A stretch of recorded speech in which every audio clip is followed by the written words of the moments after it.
So yeah, welcome. Abrabowe in one. There's a lot of challenges that we face. Not just life in general, whether in business, relationships, and all that is full of challenges. And if you are going to prevail or say ubetima apushi, now you come out victorious. You need resilience. So when in your you are going to suffer because the challenges will come. They are inevitable, and for you to be able to achieve whatever you want to achieve, you need to overcome these challenges. And to do that, you need resilience. So today, personally, from trying to start my business and the initial problems that I'm dealing with, I've come to realize that it is important for us to have resilience to be able to face these challenges. So today I decided to review Mr. Obeng Darko's book, which is Resilience, and it talks about how to develop the courage and strength as an entrepreneur. So personal business is full of challenges, and even your idea is about solving a challenge or solving a problem. So you need resilience in order to solve these problems. Today we are going to review it and share some insights that I have learned from this. Okay, so before we begin, I just want to say that if this is your first time watching any of my videos, my name is Richard Higoff, and I make videos about Africa, promoting Africa, and shedding light on the potential and the talent that we have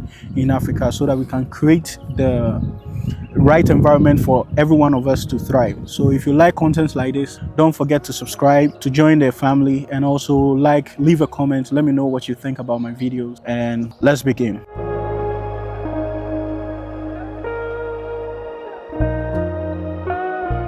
Okay, so let's begin by getting to understand what resilience is. And in the book, he talks about it being our inner strength. It's not on the outside, it is already within us. And he says that resilience is the power within us. It is the God within that makes us keep pushing forward and trusting again. You understand? We human beings, we have this resilience within us. In your power, regardless of the challenges that we face, we are still able to prevail. We are still able to keep moving forward and trusting that with moving forward and still pushing, we are going to be victorious at the end, or we are going to succeed at the end.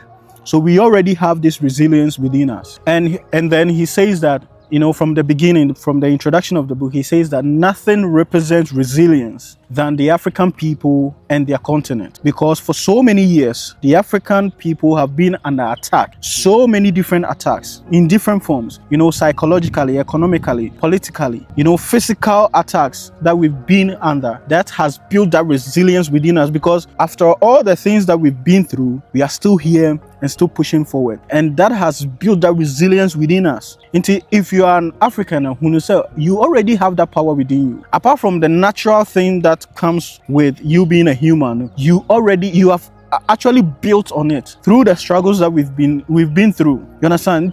This resilience, we don't have to look for it elsewhere. You understand? You need to apply this resilience in it. And that's why he's saying that it is this kind of resilience that we need to bring into business when you want to build business. Because right now, that is what is needed. If we want our continent to grow, we need people who become entrepreneurs. And to become an entrepreneur, you have to know that you are going to face a lot of challenges. And to be able to overcome these challenges, you need to tap into your resilience power, which already resides within you, to know this. And then he talks about the fact that we Africans, nowhere in the world we are respected, we are being racist, all these negative things that they say about us, they don't respect us, but in all we still show up and do the work, and we are still pushing forward regardless of the things that we deal with among each other and even from outside the continent. So we need to see that we have this resilience, and we need to apply it in our daily life, especially in business, because that is what is needed for the country or for the continent to grow. So now let's talk about what entrepreneurship is. And it is about, being able to create something, putting teams together and building structures to create something or to deliver a service, to be able to solve the problems that we have. You understand? And you have to understand that it is a lifelong journey of learning. Just as in school, when you go to school, you fail on a test, but you still wake up every day to go back to the school. You fail your final exams, you still wake up and go to school. You get repeated, you still wake up and go to school.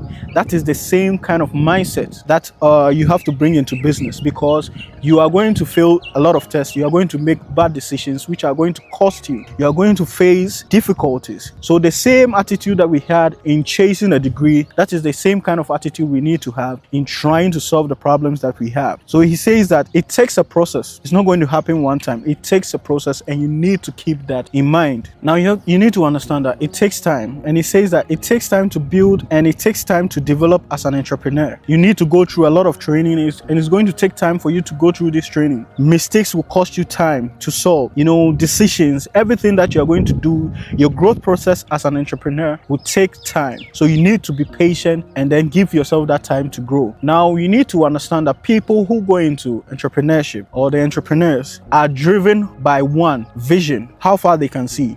Some people have this image of how they see something and they say that this could be better, and they have that image in their head. Because Les Brown says that refusing to accept things the way they are is the matter of invention, and that has been the attitude of entrepreneurs. They see something and they feel like this can be done better, or there's a better way to do this, or we can change this thing, and they have that image in their head that they want to create, and that is their vision of what they want to create, and that drives them into entrepreneurship, and they are able to face all these challenges that they face. Secondly, some people want to own a lot of companies. They want to be able to own multiple companies, to be able to thread the amount of success that they can acquire, because you cannot help anybody with nothing. They want to gain more, so that number 4, they'll be able to help as many people as they can. So now, number 1, it is vision. Number 2, it is the number of companies that they want to own, and number 3, it is about the success, the amount of success that they want. And the reason for all these 3 is to see how many people that they can help. You understand? So if you want to go into entrepreneurship, or the people who are in it already, this is what drives them. So if you're thinking about yourself, then you will think that, making it outside is easier, because then you will be working for yourself and your personal interest. But if you want to help a lot of people, you get into entrepreneurship, because you can think of the problems that you'll be solving for people, and also the employment that you'll be giving to people, and the community that you'll be helping. You understand? So these are the things that we need to keep in mind if you want to become an entrepreneur. Okay, so I want to share with you some key things under entrepreneurship for you to keep in mind. Number 1, understand that it's a lifelong journey. You understand? It's going to take you time, like I said in the beginning, and you should keep in mind that you are in school, and it's a lifelong journey, which means it's going to take you throughout your life to learn. You understand? So if you have that mindset of being a student, always you keep on learning. Number 2, you need to understand that the hard times will come, and you need to expect it. And it says in the book that it is very good that we don't get to know some of the difficulties that we are going to face in business, because then most of us will quit. But you see, I always say that people who are able to point out, let's say you have an idea and you want to share it with people, we have people that can point out all the bad things that could go wrong. But that is a good thing, because if you want to start something and you can come up with all the things that could go wrong, then that should give you the opportunity to correct them before it begins. But for some people, once they face this, once they are able to come up with this list of things that could go wrong, they rather let it discourage them from doing it. And that shouldn't be your mindset. It should rather push you to do it, because now you know what could go wrong. But most of the times in business, when you are going in business, the things that we think will go wrong are not the things that really goes wrong. You understand? But if you have that mindset of being a student, then you will be able to learn to overcome these things. The key is to, once you fail, you try again and become better students. Because right from childhood, you didn't know anything, and going through school, you learned, and now you have become who you are at this moment. So you understand that it's the same thing in business. If you want to go, you start from the beginner stage, knowing nothing, and then as time goes on, you learn a lot. Now, the next thing that we are going to look at is skill set, which is in chapter 5, and it says that knowledge should be converted to skills when it comes to productivity. Some people want to just know and never put it in practice. They say that real power is not knowledge. Real power is knowledge put in action. So if you really want to see results, you need to convert that knowledge into skills and put those skills into action. Now, in business, you need to acquire a lot of skills, because dealing with people is a skill. Managing a business is a skill. Building relationships, making deals is a skill that you need to learn. So if you don't have that, it's going to be a problem. So he says that if you don't scale up, progress will become a difficult task. And it takes skills to improve, and it takes skills to build systems that are reliable to produce the kind of results that we want. want. So you need to learn skills. It is very important. You need to learn these skills, and these skills, most of the time, you have to learn it in action. Some people will sit down, learn 10 years and they've not put anything in action. But the people who are on the field learning as they are working, they get to see the results, because then they can see the mistakes and the results that the knowledge that they have can produce, and then as they keep going, they are able to correct it along the way. You understand? So you need to acquire skills. So under skill set, he talks about life efficiency. And what he means by efficiency or life efficiency is getting the best out of life. What efficiency means is that getting the best out of the little you put in. And what we do in life is we put in our time, our energy and resources, and we get results. So how do we maximize our results? By putting in less of the time and the resources and the energy that we put in. And then he talks about we being in life as human beings, we have 24 hours every day. Everybody have 24 hours. And usually we use 8 hours to sleep, 8 hours to work, and also 8 hours to do other things. But some people have been able to manage their time and maximize the amount of results they get out of the 8 hours that they put in. You understand? And it comes from learning skills. So then how do you learn to put in less time and get more out of the time that you put in? And you see the rich people, everybody has 8 hours, but the rich people have been able to find a way to maximize their time by getting more results, more outcomes out of the time that everybody is given. No, you can't change it. You understand? We all have the same hours, 24 hours a day. And what we do within these 24 hours will determine the kind of life that we are going to have. There is a formula actually within the life efficiency, and it says that to get the best out of life, one, we will put in time and energy and resources. And within this time, decisions and actions will be made. And these decisions and actions will be influenced by knowledge and skills that we have. You understand? And this knowledge and skills that we have will be also influenced by the knowledge and results that we've been able to produce. So what this means is that getting the best out of life, one, it will come from putting in your time. And within this time, within these 24 hours that we have, we put in energy. And with the energy that we put in, we make decisions and we take action. You understand? Every day we are making decisions. They say your life is the sum of the decisions and actions that you take. And these decisions and actions will be influenced by the knowledge and skills that you have. So just as within the same 8 hours, you are sitting there doing a 9-to-5 job and earning little, somebody is making a deal within that same hours to make millions. The same time, you are putting in more and getting less, and somebody is keep putting in less and getting more. And it will come from the knowledge, because the person has knowledge and skills which are valuable within the marketplace for him to be able to do that. So if you want to get the best out of life, you need to check on the knowledge and skills that you acquire. And this knowledge and skills that you have will come from the things that you learn and the results that you produce. So let's say in life, like being an entrepreneur, you learn through making mistakes. So the more you make mistakes, the more you correct them, and the better your results. So if you get better results, the better knowledge you have about the thing, and then from there you scale up your life and you become more valuable. You understand? It is a life in your valuable. You need to check on the time that you put in and what you put in, the actions that you make, and the knowledge that is backing those actions and decisions. So he talks about the time that you need to take to acquire this knowledge and skills, and he says that 10 years to acquire the knowledge, a minimum of 10 years, because he says that this is something that one who say all the rich people have put in, the amount of time that they've put in, 10 years to acquire the knowledge, and another 10 years to master a skill. Understand? Once I was seeing at the end, because you've gone through school, now another 10 years to master a skill, whatever skills that you want to have, whether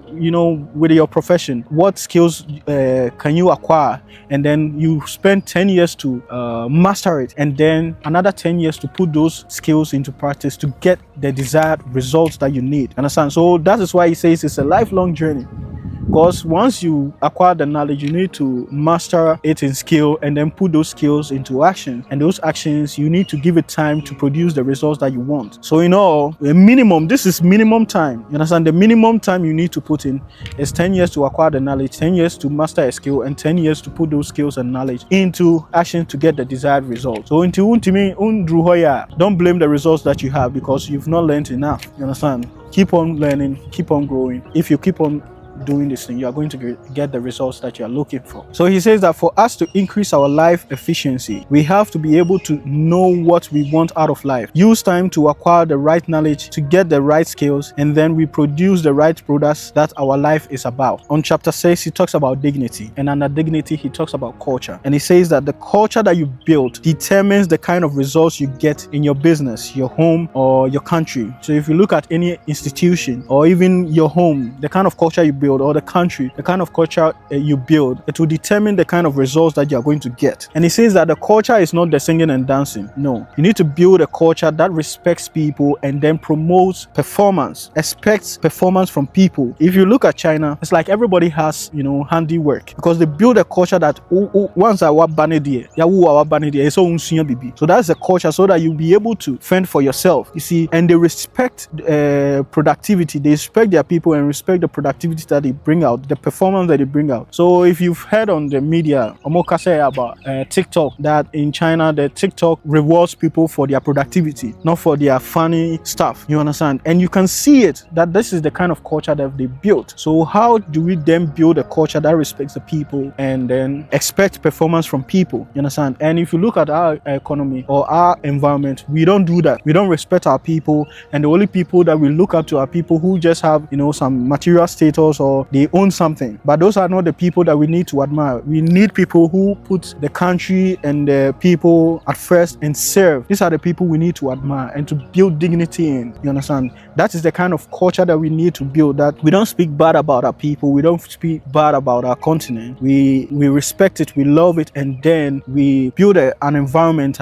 expect efficiency or performance, effective performance from people. You understand? Because most of these people that we admire are not people who are real entrepreneurs. They've not done anything. They just got a deal or something, or they are doing some crook stuff. But if we are able to build a culture that respects people's performances and expects great performance from them, then we'll be able to have people that we can model, people that we can respect and model, so that it will serve as an example for the generations to come. So this is the kind of culture that he talks about, the culture that we need to build. He said that we need to respect our own people. We don't need to treat them as slaves. The outside world is already doing that. So why would we want to do it to ourselves? We need to change that mindset. And to do that, we need the strength of our values. What kind of values do we hold? Is it people who are slave queens? People who are, robbers? People who don't care about the next person beside them? Or people who show love and kindness within our communities? People who are willing to serve the people? Those are the kind of, values of love, kindness, service, respect, honesty. Those are the values that we need to build, use as the foundation of our,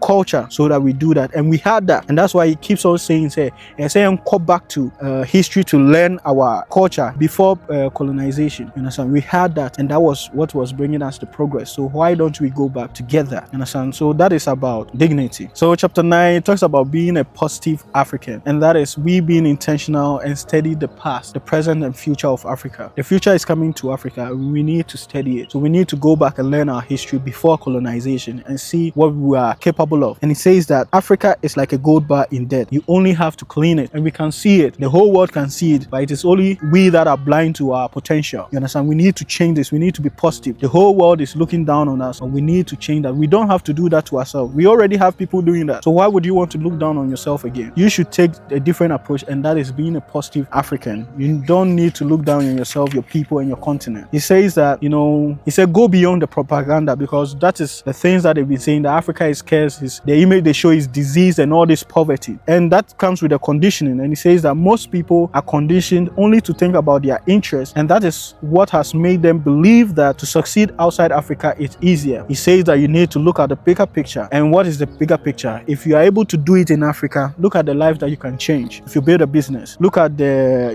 jobs that you can create and the solutions that you can offer to people. That is looking at the bigger picture and not just looking at your selfish interests. You understand? We need to become selfless, and you need to see the beauty in you as an African. You understand? You are beautiful. Don't let anybody make you feel inferior. You are not. So note that. And he says that the world is coming to Africa, and you must take the lead as an African or as a person with African ancestry. The wealth of Africa is first ours. Don't let anybody talk you out of it. They see it, but we don't. And that's why they keep coming to Africa to take all the money back to their countries. And we are also there scrabbling for what? Pennies? No, we need to go back and build it ourselves. Nobody's going to do it for us like they have done for themselves.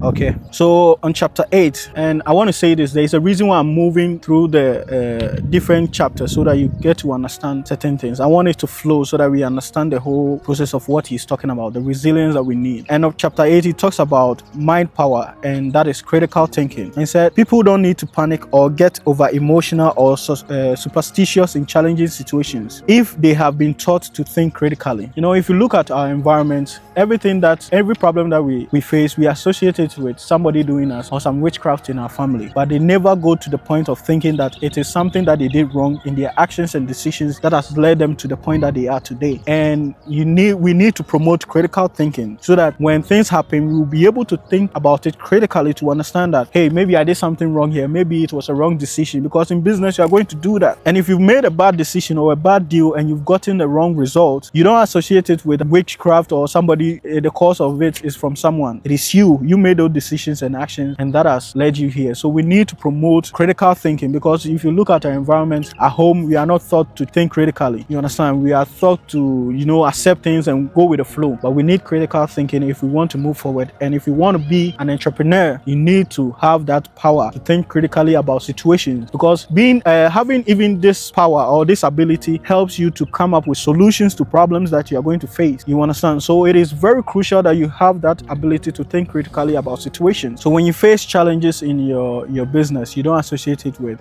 somebody doing you. You understand? Your problems will not go away by themselves. It will go away when you learn and think critically about the problem and then figure out a way to solve it, so that when you get to meet them again, you will have the ability and the knowledge and the skills to deal with them again. Okay, so now we are going to look at some of the challenges that we face as entrepreneurs, or challenges that you are likely going to face, and you need to keep this in mind. And that is, he talks about the power structure. You need to learn about the power structure. And what he says about that is, most of us think that, Africa's problem is about leadership, bad leadership and corruption, but they fail to see that there are powers behind the scenes that are pushing us to get to this level, powers that are putting things in place and systems in place to keep us at least at this level. You understand? So, because sometimes I used to think about it, these people are smart, our leaders are smart, so why are we getting the results that we are getting? With all the decisions our leaders are able to make when they are not in power, how come when they come in power, they make all these bad decisions? And you think about it, that even you with little knowledge and stuff, you can make better decisions. And I felt like maybe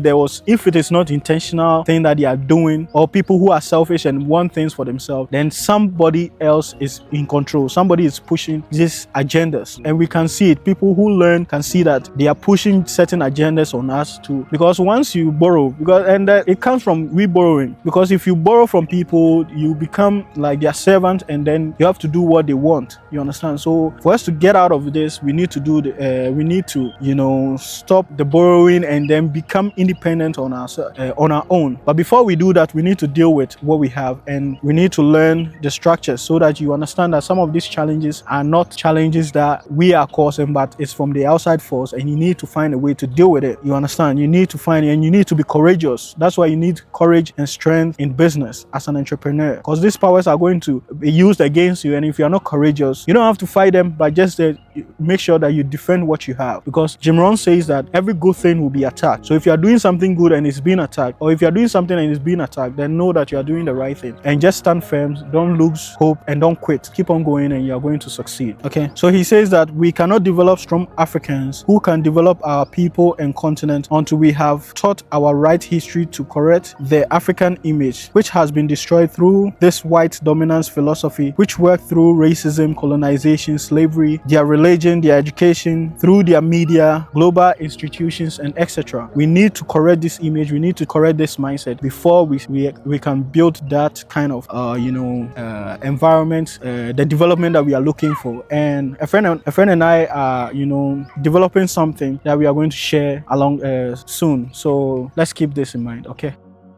Okay, another challenge is that you're going to face pressures from family, friends, and the society. Because if you look at our society, our educational system has been designed to make us job seekers, people who look for jobs, and rather than creating one. We are not taught to create businesses. So once you happen to go through the educational system, especially if you've had any tertiary education, you are expected to look for a job. So if you come out and you feel like you want to start something for yourself, you have this idea that you want to get into entrepreneurship, there's going to be pressure pressures, and people are going to be on you. They are going to say all kinds of discouraging things to you, that this is not what you're supposed to do. You're supposed to be looking for a job. And everybody in our community, if they've had this education, tertiary education, they are looking for jobs, and most people are looking for government jobs to do, because that is where our parents find pride in. But if you want to be an entrepreneur, you understand what you want to do and you have your vision, and if you want to do that, you need that resilience to be able to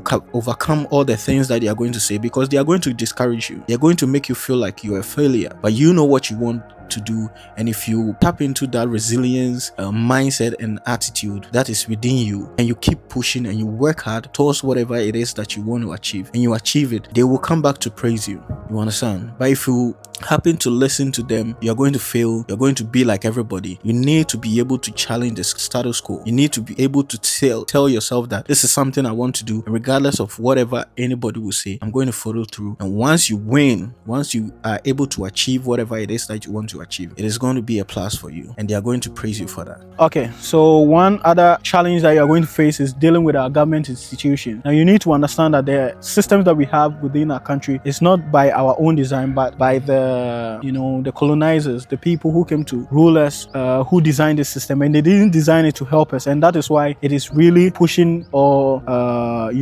affecting people who are trying to build something, because that wasn't the mindset behind the design. You understand? And we need to change this, but until we change it, we need to deal with what we have, and we need to find a way to deal with our institutions, the government institutions, well, and they also have to come up with a way to design the system so that it will help us. You understand? We want to progress, but we are unwilling to change this system. We need to design our own systems that fits the culture and the people, which can help promote the development that we want. Okay, so keep in mind, you are going to face these challenges. Okay, so he says that press forward. When you start a business, of course, people let these things deter them from starting business. Do not. Just look for a way to deal with them. You understand? How do you deal with them peacefully, that you don't get in trouble, you don't do anything illegal, but still get to deliver the results that you are looking for? You understand? So press forward and don't lose hope. Okay? And then when it comes to people, dealing with people, employees and partners, understand that you are going to hire wrong people who are going to cost you, and the people that you think that are going to stay with you, they are going to leave you, and the ones that you think are going to leave you are going to stay with you. So they are going to be surprises. So how do you keep that in mind so that you don't lose hope? You understand? People are going to steal from you. People are going to feel entitled to certain things in your own business. You understand? Do not let this thing deter you. You need to push forward and learn along the way. That is why it is good for you to have it in mind that you are in school, and hiring people is a skill. So talking about the skill set, you need to learn how to hire the right people, and companies have built a communities or committees to do this thing. They do research on how to hire the right people, questions to ask, and all those things. So once you get into this whole thing and you are learning, you get to hire the right people who can join in the vision to produce the results that you're looking for. Okay, and you need to keep this in mind also. And number 3, you are going to face financial difficulties. If you are starting business, from our environment, it's very difficult for you to get these funds and these loans, and even the loans that you have access to, they have higher interest. So how do you counter this? If you are coming up and you don't have anything, you need to start small. Look at your community. What do people have? You can even become